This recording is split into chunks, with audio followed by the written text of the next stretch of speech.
American Top 40. Now in our special countdown of the 40 top artists of the past 5 years, the super entertainer whose manager won't let him make more than $5 million a year. What's the point, he says? Beyond a certain amount, the government takes it all. We're caught in a trap. At number 12 in our special survey, Elvis Presley with Suspicious Minds, and the countdown rolls on. Casey's Coast to Coast. This is Casey Kasem in Hollywood, and now the latest hit by the superstar of superstars who flunked an audition for Ted Mack's Original Amateur Hour, the radio and television show that gave a lot of top entertainers a big push, people like Pat Boone, Teresa Brewer, and Frank Sinatra. Well, this particular singer got to the top without any help from Ted Mack because when he tried to get it, he couldn't make the grade. It happened in the early 50s when the program's audition staff went to Memphis looking for new talent. And this artist, a teenager then, decided to try out. So he took his guitar, got up on stage, and did his thing. But the audition people weren't too impressed with the young singer's hip-swinging style. Didn't fit the show's image, so they turned him down. They rejected the man who was to become the absolute king of the record charts, and who's been reigning for 17 years.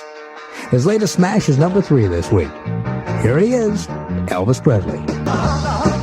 Elvis moves up another notch on American Top 40 to number 3 with Burning Love. Casey's Coast to Coast. Now, let's answer that question about Elvis Presley. This is a mind blower. Janice Ober of La Mirada, California wants to know if Elvis ever had a dud. That is, did he ever fail to reach the charts with a single release after his first hit way back there in 1956? Well, so far, believe it or not, every record since then that Elvis has turned out has made it to the Billboard's Hot 100. But one of them, his remake of a hit by Patti LaBelle and the Bluebells, almost missed. It was on the chart for only 2 weeks and peaked at number 90. That's 9-0. Pretty low for the king of the charts. While Patti LaBelle's version in 1964 made it to number 34. And the song, You'll Never Walk Alone, the smallest hit that Elvis ever had. Janice, thanks for your letter. Now, on with the countdown. It's from coast to coast. In England 21 years ago, a fan club was formed in the name of an American singer. Today, the club claims 12,000 members, mostly in the United Kingdom, but including some in the Netherlands, France, and Germany. Now, keep in mind that the word fan is short for fanatic. Last month, 250 members of this European fan club chartered a jet to fly them from London to the United States so they could catch a couple of concerts by the artists they adore. Now, that's almost 4,000 miles away. And even a cut-rate charter flight has to cost $500 or $600 per person, not to mention food and lodging. Well, what performer is worth that much to that many people? I think you've guessed it already. Elvis Presley. Who else? And this is the 6th time that the club has come across the Atlantic to see Elvis perform. He was appearing in Cincinnati and Indianapolis the last week in June, and this time Elvis surprised the club by meeting their plane personally in Indianapolis and presenting them with a special award for their loyalty. Fans like that don't grow on trees, and neither do stars like Elvis. His 134th hit song is at number 31 this week on American Top 40. It's Way Down. 42-year-old Elvis Presley on American Top 40, 4th week on the chart, now at number 31 and moving up. That's Way Down.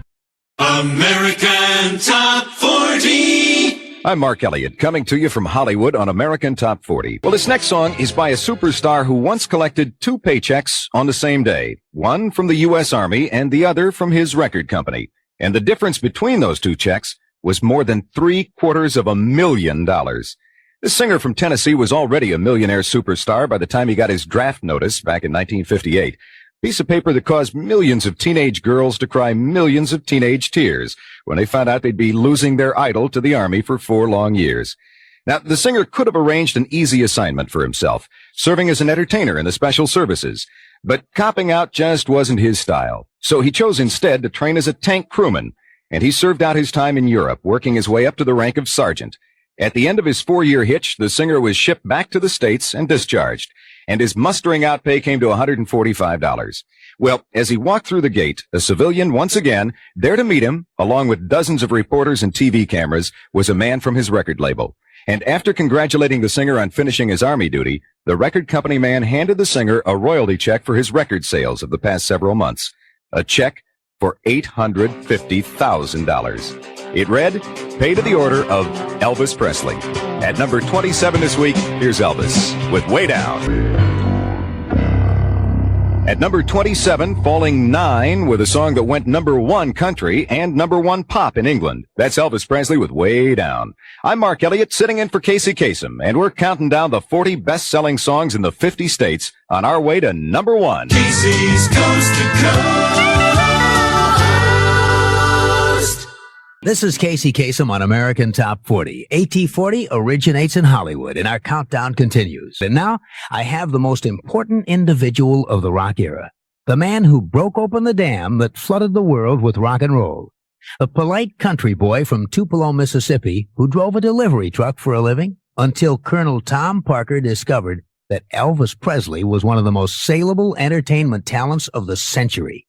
And until he died, August 16, 1977, Elvis did justice to that image. Ranking 21st among the 40 top recording acts of the 70s, Elvis was the first of them to hit the charts way back in 1956. One of the most memorable of his hits in this decade came in 1970, The Wonder of You.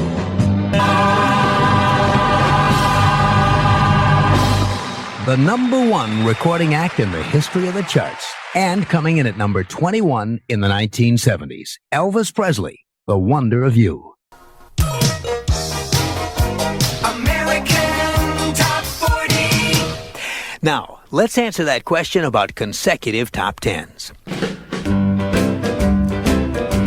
Ray Starks of Ravenna, Michigan wants to know, in the rock era, what act has had the most consecutive top 10 singles? Well, that record belongs to a superstar who hit with 21 top 10s in a row.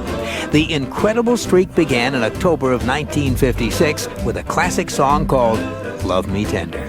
After that came one top 10 record after another. Great songs like All Shook Up, Teddy Bear, Jailhouse Rock, Stuck on You, and It's Now or Never. The last top 10 record in this streak, in November 1962, was Return to Sender. After that, this superstar released a song called One Broken Heart for Sale. It climbed up to number 11 and stopped, ending the streak by a single chart position. The superstar who set this record? Of course, the king, Elvis Presley. And there's your answer, Ray. Elvis Presley holds the rock era record for act with the most consecutive top 10 singles, with a streak of 21 of them. Thanks for writing in. Now, on with the countdown. American Top 40. This is Casey Kasem on American Top 40 in Hollywood. On suspicious minds. So if an old friend I know. The biggest single entertainment personality America's ever produced is the man who sold more than 500 million records, dominated the pop charts for more than 2 decades, the man who starred in 33 films and several of the highest-rated TV shows in history, the man who gave 2 generations of Americans a musical voice to express their hopes and dreams and frustrations, the man whose first name alone identifies him in every corner of the world, the man they call the King, Elvis Presley. You know, in the nearly 2 weeks since he died, the media has been filled with stories about his extraordinary achievements. And here on American Top 40, the overpowering chart dominance of Elvis Presley has been the first and last word of the rock and roll story that we've been telling you every week for 7 years now.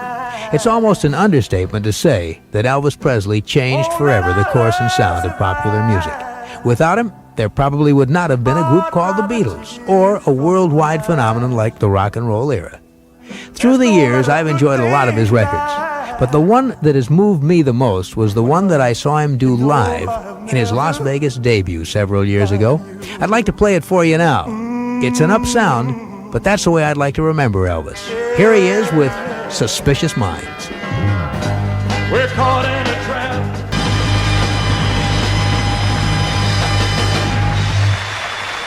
Elvis Presley from an album that captured his live performance in Las Vegas. That was Suspicious Minds, a song that I'll never get tired of hearing. The hits from coast to coast.